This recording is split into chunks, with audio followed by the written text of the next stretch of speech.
میں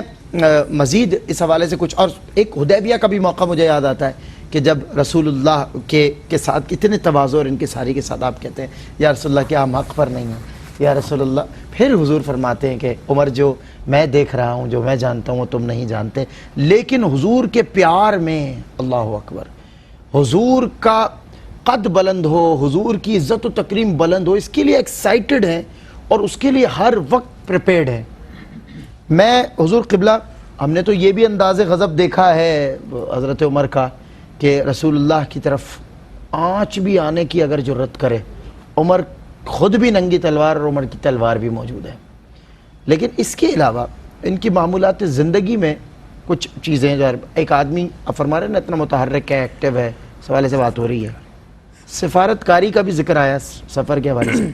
تو سفارت کاری کا جو حضرت عمر کا جو وصف ہے اور یہ معمول ہے، بسم اللہ الرحمن الرحیم۔ قریش نے، اہل عرب میں جو قریش کا خاندان ہے، انہوں نے اپنے مختلف قبائل میں مختلف عہدے تقسیم کر رکھے۔ صحیح۔ یہ جو عہدہ تھا کہ کسی کا سفارتکار ہونا، سفیر بننا، یہ خاندان عمر رضی اللہ تعالیٰ عنہ میں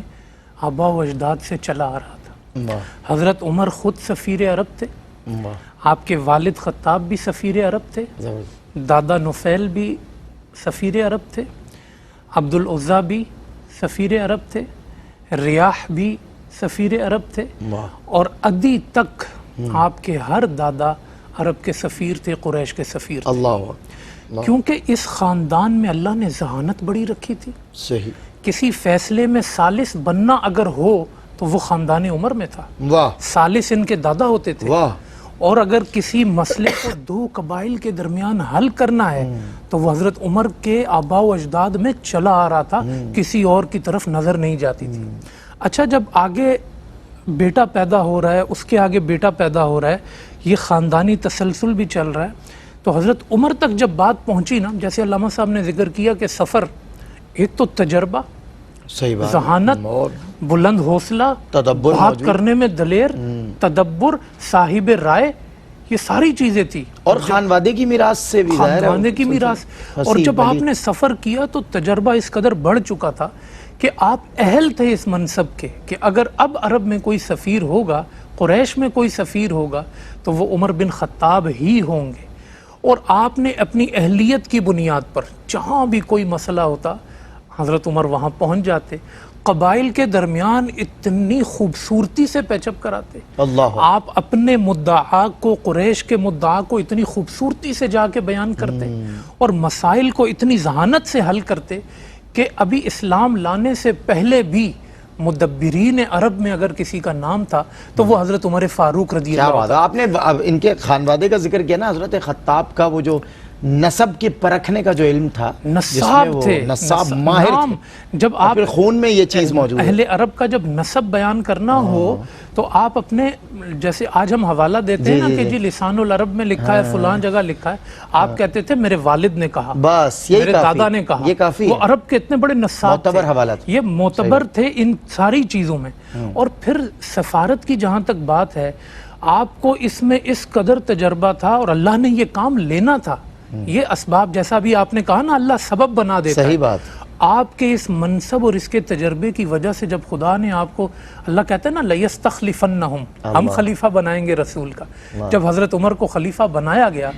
اور پھر آپ نے اپنی ان تمام معلومات، ان تمام تجربات کی بنیاد پہ قبائل پہ حکومت کی ہے، پھر آپ کو ایک ایک قبیلے کا پتہ ہوتا تھا ان کا مزاج کیسا ہے، ان کو کہاں کام میں لانا ہے، کس کو گورنر بنانا ہے، کس کو کیا عہدہ دینا ہے۔ یہ 22 لاکھ مربع میل جو 10 سال میں آپ نے کیا ہے، اس کی بنیاد وہ سفارتی قابلیت تھی آپ کی۔ اچھا، اور دوسری بات یہ کہ سوچنے کی ضرورت نہیں تھی، فیصلہ ہر لحظہ، کیونکہ تدبر اتنا تھا، تجربہ،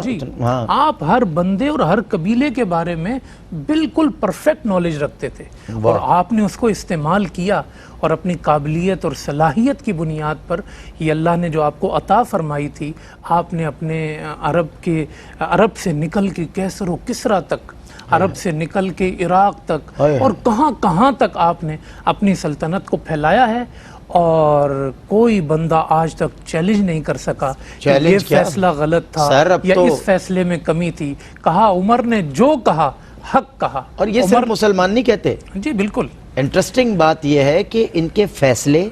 ان کے قوانین آج قانون دان ریفرنس کرتے ہیں. جی جی وہ مسلم، جی وہ مسلم امہ کے ایسے لیڈر بنے ہیں، پھر ان کی کوئی مثال زمانے میں. صحیح بات ہے. اور لیڈنگ ایبلٹیز کی جب بات کی جاتی ہے نا، جب کسی لیڈر کے لیے بات کی جاتی ہے تو تاریخ کے سنہرے باب میں سنہرا ترین جو حرف ہے وہ ہے عمر فاروق. اور آج بھی قائدانہ صلاحیتوں کے حوالے سے ریفرنس کیا جاتا ہے اغیار میں بھی.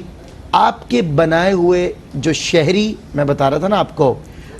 نظام، معاملات اور کنسٹرکشن زونز ہیں، میں بتا رہا تھا ڈیوائیڈنس آف پروونس سے لے کر شہروں کے آباد کرنے تک، شہریوں کی آباد کاری تک، جو نظام آپ نے متعارف کروایا. آپ جائیے پاکستان سے بات، پاکستان میں بھی اب تو خیر خال خال نظر آتا ہے وہ کہ کشادہ اتنی سڑک ہو اور اتنا گز ہو کہ بیل گاڑی، آج سے اگر آپ دیکھ لیں کہ گاڑی نکل جائے تو خیر آج کی ظاہر ہے کچھ معاملات آج کے نقشے کے، اور لیکن اکثر پاکستان میں بھی ایسی تعمیرات کے شاہکار آپ کو نظر آتے ہیں. لیکن وہ سب کے سب